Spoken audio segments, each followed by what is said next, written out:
चलिए शुरू करते हैं। आवाज आ ही रही है। सूरज से ही बड़ी राखी बंधवा ले रवि। सूरज नाम का लड़का है, राखी बंधवानी है उससे और बड़ी वाली बनवाते हैं। ये कहो रखा बनवा लेते हैं आप देहात में आएंगे तो बड़ी राखियों से रखा कहते हैं। सूरज, सूरज, सूरज भान नाम के एक व्यक्ति थे। कौन? सूरज भान। बड़ी, सबसे बड़ा सभ्यता स्थल है राखी, राखीगढ़ी। राखीगढ़ी सिंधु घाटी सभ्यता स्थलों में सबसे बड़ा सभ्यता स्थल है।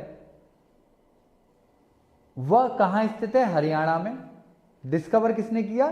सूरज भान ने। भारत में राखीगढ़ी सैंधव सभ्यता का सबसे बड़ा स्थल है।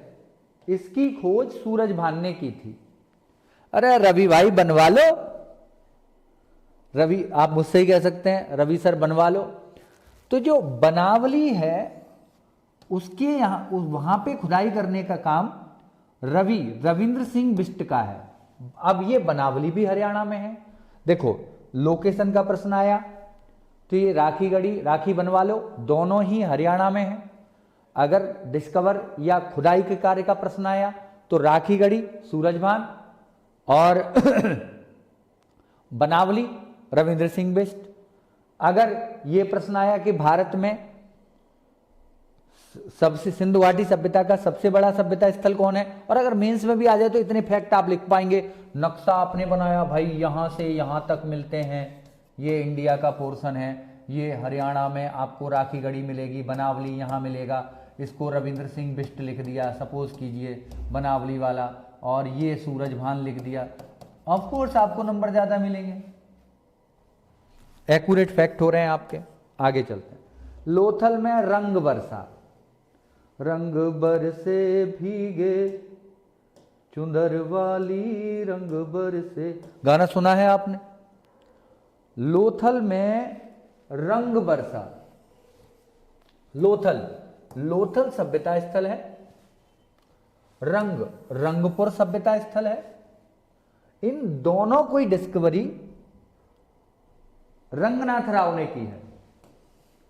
ये दोनों सभ्यता स्थल गुजरात में है।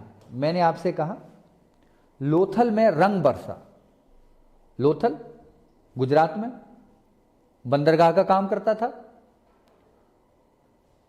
प्लस रंगपुर सभ्यता स्थल, दोनों गुजरात में है और दोनों की खोज करने का श्रेय जाता है रंगनाथ राव को। देखो एक चीज और बताता हूं, कहीं कहीं खोजकर्ता अलग है और उत्खननकर्ता अलग है, तो कुछ अगर एक्स्ट्रा होगा तो मैं बताने की कोशिश करूंगा।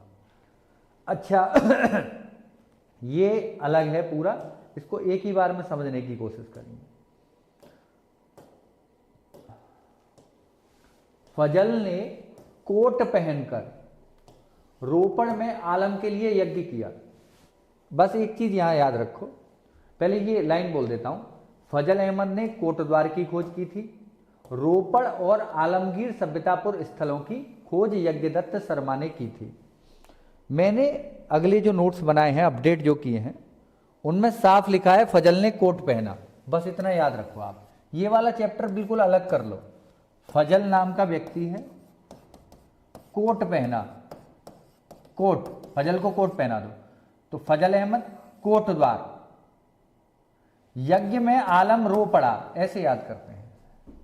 आलम यज्ञ में रो पड़ा, आलमगीरपुर, रोपड़ यज्ञदत्त शर्मा। रोपड़ और आलमगीरपुर की जो डिस्कवरी की है वो यज्ञदत्त शर्मा ने की है। एक बार फिर समझते हैं। फजल ने कोट पहना, तो कोटद्वार सभ्यता स्थल किसने खोजा है? फजल अहमद ने। यज्ञ में आलम रो पड़ा, यज्ञदत्त शर्मा, आलमगीरपुर, रोपड़। कहीं लिख लीजिए आप इन्हें, या नोट्स आपके पास हो तो वहीं इसको अपडेट कर लेना, याद रहेगा। मजनू शब्द भूल ही नहीं सकते आप। हर तीसरे दिन आपको सड़क पे गाते बजाते हुए दिखेंगे, चेजिंग करते हुए दिखेंगे। दुनिया को, पूरे संसार को अपने कर्मठ कर्मों द्वारा एकदम दुखद अनुभूति कराते हुए ये लोग आपको कहीं भी मिल जाएंगे। मजनू चंदा के मायके गया है, मजनू चंदा के मायके गया है। देखिए यहां चंदा का मतलब है चन्हूदड़ो, जो चन्हूदड़ो सभ्यता स्थल है, मोहनजोदड़ो भी पाकिस्तान में है, चन्हूदड़ो भी पाकिस्तान में है। तो चन्हूदड़ो में दो नाम आते हैं, एक खोजने वाला और दूसरा उत्खनन करता। खोजने वाला और खोदने वाला। तो देखो पहले खोज लोगे तभी तो खोद लोगे। अब यहां बड़ा कंफ्यूजन होता है। मजनू चंदा के मायके गया है, मजनू मजूमदार, मजूमदार ने चन्हूदड़ो की डिस्कवरी की थी।